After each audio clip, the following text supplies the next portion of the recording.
폭풍우가 내리치는 밤, 어딘가 고성의 문을 열고 한 여자가 들어옵니다. 누구 없어요?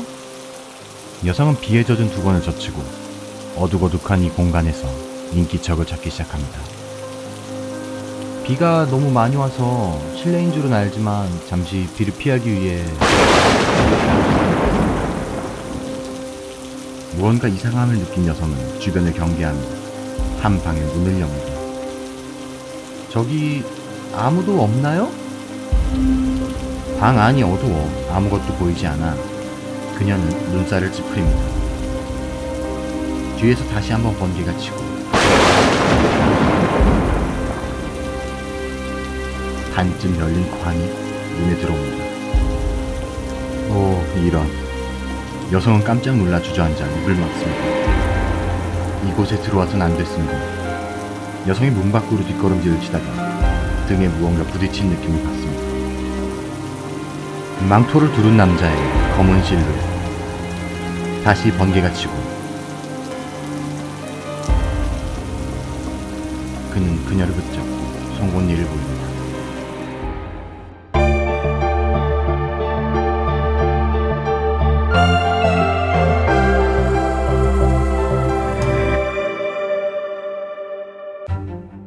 자, 인트로에서 보신 것처럼 오늘의 주제는 흡혈귀입니다. 인간의 모습을 하고 살아있는 인간을 습격해 피를 빨아먹는 불로불사의 생명체. 마늘 십자가 햇빛이 약점이며 심장의 말뚝을 받거나 목을 쳐야 죽는다. 유럽의 귀족 같은 고풍스러운 복장을 하고 있으며 피를 빨기 위한 긴 송곳니와 핏기 없는 혈색이 특징.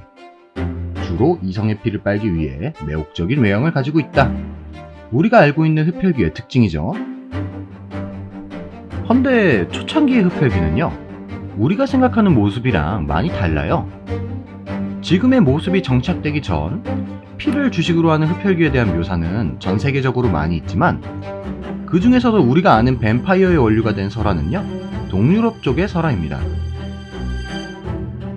이들은 인간과 흡사한 외형부터 배가 부풀어 오른 시체까지 다양한데 그 중에 루마니아의 스트리고이가 가장 대표적으로 꼽힙니다. 이들은 인간과 흡사하게 생긴 언데드로 혈색이 어두워 푸르른 피부와 날카로운 송곳니를 가지고 있습니다. 그 외에는 거의 인간과 동일하며 동유럽의 다른 민담 속 흡혈귀인 밤피르, 우피르와 동일시되며 뱀파이어라는 개념이 만들어졌습니다. 근데 창작물에서 흡혈귀를 접한 많은 분들이 이런 생각을 하실 거예요. 어라? 저런 외형은 하급 흡혈귀나 구울 아니야? 라고요. 사실 우리가 아는 흡혈귀의 고풍스러운 외형은 존 윌리엄 폴리돌리의 1819년 소설 뱀파이어의 주인공에서 시작됐습니다. 소설의 주인공인 루스벤은 흡혈귀이자 귀족으로 묘사되며 상당한 미남자로 주변인에게 호감을 받습니다. 허나 이들을 배신하고 저버리거나 포식해버리는 상당히 사악한 인물이죠. 1871년에는 조지프 세리든 레 퍼뉴가 카르밀라 혹은 카밀라라고 하는 소설을 통해 여성 흡혈귀도 등장하게 됩니다. 카르밀라 또한 매우 아름다운 모습으로 묘사가 되며 한낮에는 상당히 약한 모습을 보입니다. 이 미칠 듯한 매력으로 상대를 홀려 피를 빠는 것이 그녀의 주수법이고 소설 내에 GL 요소가 상당히 많습니다. 이후 브램 스토커의 1897년 소설 드라큘라가 대히트를 치며 현대까지 이 드라큘라의 외형과 특징이 흡혈귀의 가장 대표적인 모습이 되죠. 특히 다른 흡혈귀와 달리 여성의 피만 빨아대는 신사적인 모습과 작중에서 보여주는 이전 흡혈귀와는 다른 압도적인 강함이 컬트적인 인기의 중심이라고 볼 수 있겠습니다. 강력한 완력은 이전 흡혈귀들에서 보여주는 모습이었으나 흡혈당한 희생자가 흡혈귀가 되어 드라큘라의 부하가 된다는 특별한 능력 덕에 이후 창작물에서 흡혈귀들의 왕으로 군림하며 등장을 합니다. 재미있는 것이 과거의 흡혈귀나 위의 소설들에선 우리가 아는 뱀파이어랑 다르게 신성력이나 신성한 물건 등에 약하다는 표현이 나오지가 않습니다. 자, 그럼 이 약점들은 어디서 왜 등장하게 되었는가? 그걸 알기 위해선 과거 유럽의 역사를 알 필요가 있는데, 과거 유럽 지방에선 기독교가 크게 전파되었습니다.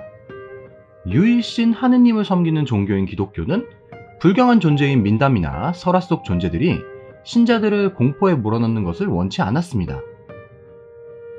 덕분에 많은 설화 속 존재들이 기독교 등장 후 신성력에 대한 약점을 얻게 되죠.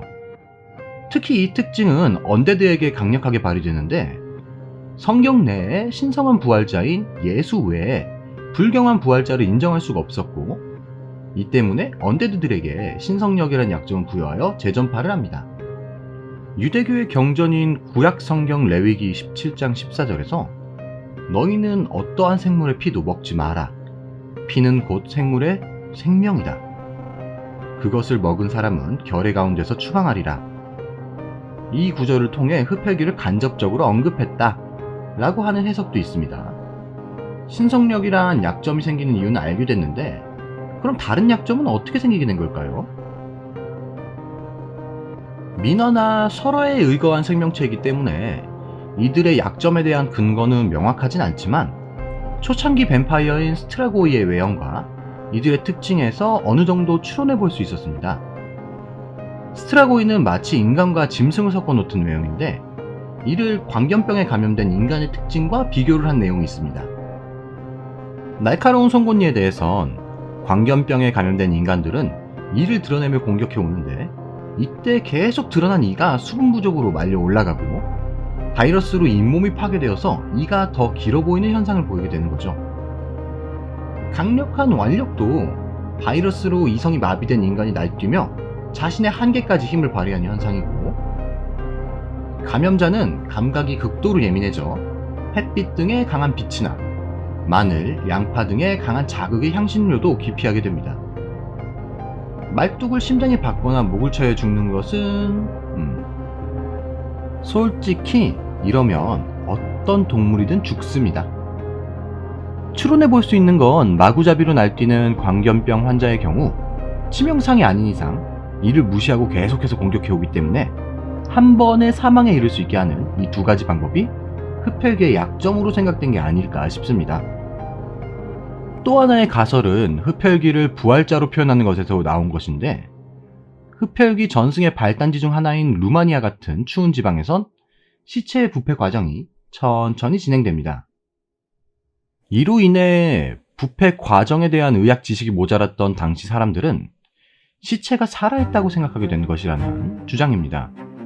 시체가 부패하는 과정에서 가스가 몸이 차 붓기 시작하는데, 이것을 보고 무엇인가 잡아먹고 살이 올랐다 생각하게 되고, 장기들이 부패하며 혈액들이 몸에 있는 구멍, 눈, 코, 입 같은 구멍을 통해서 흘러나오게 되는데, 이를 보고 누군가의 피를 마셨다고 생각한 것입니다. 이 상태에서 목을 베거나 심장부에 말뚝을 박는다면 내부의 가스가 급격히 빠져나가며 바람 빠진 풍선처럼 쭈글쭈글해지는데, 이를 보고 흡혈귀를 해치웠다 생각하게 된 것이고, 이게 구전되며 흡혈귀의 약점으로 자리 잡았다는 거죠. 아무래도 의학 지식이 적던 당시 사람들은 마을 등에 일어난 말로 설명하기 힘든 현상들을 상상 속의 존재들이 벌인 일로 만들었는데,